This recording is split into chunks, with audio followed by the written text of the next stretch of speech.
Hey and welcome to Creepypasta Friday, which is a Friday where I will read a creepypasta. Today it's a Minecraft one. The thing is, I tried looking for like so many video game creepypastas, but they're not getting created anymore. Like I've looked everywhere, and I think the creepypasta Wikipedia thingy has like a rule that you only can do creepypasta stories about actual not existing games and stuff like that. But anyways, there's a whole Minecraft creepypasta wiki, and I went on there and I went to trending stories, and this was one of the trending ones. So I hope it's good. I didn't read it before. I'm just going to read it to you. The thing is, I don't have the perfect reading voice for creepypastas, but I just wanted to read one. So with that said, I'm looking spooky today too. Look at the blood. Wowies.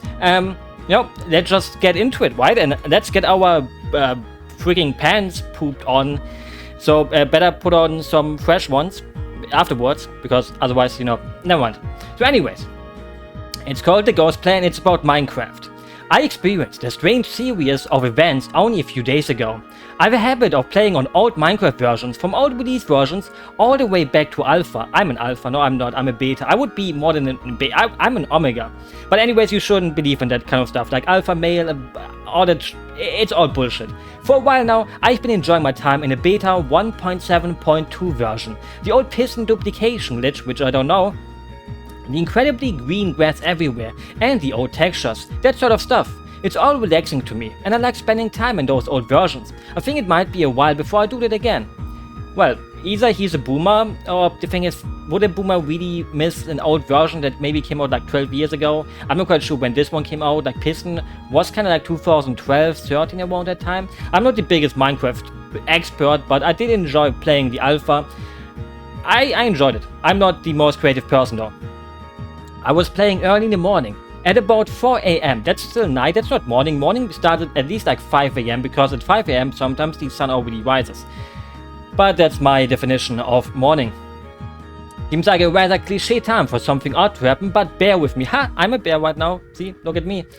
I was wandering about my world, venturing through the islands I had conquered, before I decided to craft a boat and go sailing out of the large bay I had resided in for the entire time I've had this world.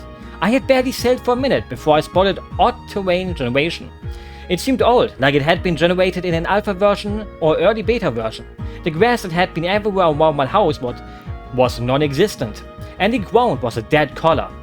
Trees were rare, and random pockets of stone rose from the grassy floor. What is a dead color like? Is it colors like brown, gray, black? So far, it's not very scary. Like obviously, there's some glitch about the terrain generation. It probably doesn't exist in the final game, and obviously a real game, it's probably also made up. Obviously a creepypasta is never real most of the time. Bend Round is real. I thought this strange but kept sailing, thinking it was a biome I had not knew wasn't beta at the time. No, you didn't think that. Not even 30 seconds later, I saw on the horizon a small peninsula jutting out from the dead land. I couldn't make out what was on it until I got a bit closer and the fog was cleared. Torches. Well, you should stay away from fire, I think. Why my arm is glitchy? Fuck. This makes it kind of creepy now. How do it? I think my thing disconnected. I have to turn this off real quick. Whoopsies. Well, this is a little bit. Wait. Let me go back. Oh, here we go. We are back to normal. Guess my thing is, it's my USB thing. Like my USB thingy can't give enough power to my tracking hand thing. So, well, probably it's because it's also summer and it's very fucking hot. Anyways, now I can concentrate on the story. I knew I was generating new chunks. Big chunks. But there were torches sporadically placed on the land. I was curious and sailed towards the peninsula. Once I arrived, I slowed down in order to preserve my boat, which ended up floating away anyway when I stepped off it. That's not how it works. Like, you just pick it up into your inventory. I put my feet on the grass and saw something I had not expected. A hole in the hill. It was a house, patched up with cobblestone, lacking a door or extra amenities. It was a cramped space, with a 2-block high ceiling and a single torch on the wall. This word, amenities, was only added to make himself sound smarter, I think. But enough about it. I was confused, yet intrigued at the sight of this home in the rocks. At the end of the home, there was a mine leading down into the earth. It almost seemed exactly like a player had created this, but the world was never multiplayer, and these chunks were loaded fresh, as far as I know. After thinking for a while, I became slightly uncomfortable. Why? Like, nobody is forcing you to be going down there, or like you can just leave. You don't have to go down the mine, but obviously curiosity killed the cat, and hopefully it didn't kill the cat. Hopefully the cat is still alive. The cat is still alive, okay? Nobody killed the cat. Don't kill cats. Despite this, I decided to venture into the mine anyway. I couldn't see a name tag or a sign of a player, so I knew I would be fine. The stairway down led into a cave system filled with cobblestone bridges across gaps and holes where ores had been mined. It was everything you would expect from a normal mine. I would expect kind of goblins and dwarves, but digging a hole, I love that song. After looking around for a minute or two, I decided I wanted to head back to my home before I got lost. You're already lost, to be honest. Like, come on. And if you get lost in a mine, you just dig yourself up, right? Like, come on. As I exited the mine, the day was waning and darkness approached over the horizon. I sailed back home, slept the night away, and logged off to do some homework I had been waiting on finishing. I wish that was the last time I would open that world. Approximately 2 hours later, at around 6:30 am, so he only spent like 30 minutes in the world. And then he was starting for 2 hours. I'm not quite sure. I logged back into the game. By this point, I was still thinking about my weird findings, but not much of it. The thing is, why did he ever say he was doing it on the weekend? Like, is he like, oh, I was playing on the weekend? Like, come on, how do you even have time to play at 4 AM if you have to still do homework? I mean, it probably was a Friday or a Saturday, so he didn't have to go to school that day, probably. For a half hour or so, I mined duplicated iron blocks and built a tower that was supposed to be a mob grinder by its completion. I was watching some YouTube videos while absently-mindedly digging up duplicated iron blocks when I noticed all my wheat, I can't pronounce this other than wheat, I don't know, I'm not English, I come from Germany. In Germany we say weed, but not that kind of weed, sorry. I noticed all my wheat at my farm in the distance had been broken, and some dirt and grass replaced a few spots where the land was tilled. Back in that version, simply stepping on tilled land could break it. That's a good thing though, isn't it? Like, don't step on your seeds. In real life, if you step on them, it destroys them too. I had sworn that I had planted wheat there a few hours prior, and that I hadn't touched it since. I went to check it out, and came to the conclusion that the animals around the area had stomped it away, and the wheat had despawned.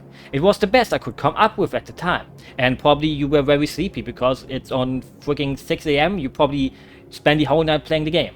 I went back to mining iron blocks a few minutes later, when I went to the building to resume its construction. 4 blocks had been broken in one of the corners. I was getting weirded out, as there had been no creeper explosion there, and Endermen weren't even in the game yet. The thing is, if a creeper would explode, it wouldn't be, it would look very dirty, not like, oh, I'm just gonna put away 4 blocks. It wouldn't look that neatly. I just thought that I had mined those 4 blocks, and my sleep deprivation had thrust my memory slightly. That didn't stop my unease. I really should have taken the hints and deleted my world right then, but I didn't. I continued playing for another hour, without anything happening, when my brain suddenly clicked into gear and thought that the weird house I had seen earlier might have something to do with I'm getting goosebumps, some sort of world merge maybe, or a hacker, I don't know. I would be kinda, thinking, hey, I should probably turn off my PC, whip out my internet cable, change all my passwords and everything, because if there's a hacker, he would hack into your Minecraft. If he can, go into your offline world, there would be a freaking person inside of your PC that can read all your data, all your information, all your passwords. You are gonna get your money stolen, bro. Don't think about Minecraft. I don't know. I traveled to the cobblestone house again, this time by land, and was greeted by the familiar sporadic torches and hole in the hill where the house was. But there was one thing that unsettled me. I don't want to scroll down yet because there's a picture coming up. Maybe it's going to be a jump scare. Be prepared. I stood, stunned, for a moment. I didn't think this could happen. I thought my sleep deprivation was playing tricks on me, making me hallucinate. I was going to believe it, until the player said, turned and looked at me. I managed to take the screenshot before Alt and an F4 ring out of the game. Directly after closing the world, I opened Photoshop and examined this closely to see if I was hallucinating. Whatever this is, it's not a player. No name tag, no movements, and its shape is ghastly. It's almost like a ghost. I'm not playing beta again. The ghost player is circled near the center of the image. Let's zoom in, shall we? Wait, you can't press the mouse button. Oh my lord, it's Herobrine, no fucking way. All the story for literally just Herobrine, or what? Wait, where is it? Wait, was it in the middle? It's literally just a player that has no eyes. Like, he doesn't have pupils. It's just white eyes. Should we go... Oh, we can zoom in even more. No, like, it's like... Damn. No freaking way. You can go higher than 500% on Chrome. Look at that. I can't believe... This is basically just Herobrine, but different. Like, come on, this creepypasta is not very original. This one win an award for originality. This would be like, yeah, you know, you copied someone's homework and you have kind of done it worse, actually. But to be honest, you know, it gave me goosebumps. I said I got goosebumps. The thing is, it's very unoriginal, I have to say. Nothing really happened. And this didn't happen in the first place, but, you know, he sat down there and wrote this creepypasta. So I'm gonna give him... Let's rate this. Let's say I'm fairly harsh at reviewing stuff. I would rate this creepypasta a 2 out of 10. It was okay. I mean, okay would be more than 2 out of 10, but you know, well, hopefully next Friday we will get another creepypasta that is a little bit better. Maybe I shouldn't pick them randomly, but I think that's more fun, you know? Like all the other ones, like Bend Won't, everyone knows about it. Actually, that's like the only one related to video games that I know. But anyways, we will see you next Friday. Even though I uploaded this on a Saturday, because yesterday I was too spooked to do it. Because I was, you know, spooked. I was too scared. But today I wasn't. Oh, it's freaking hot. I hate summer.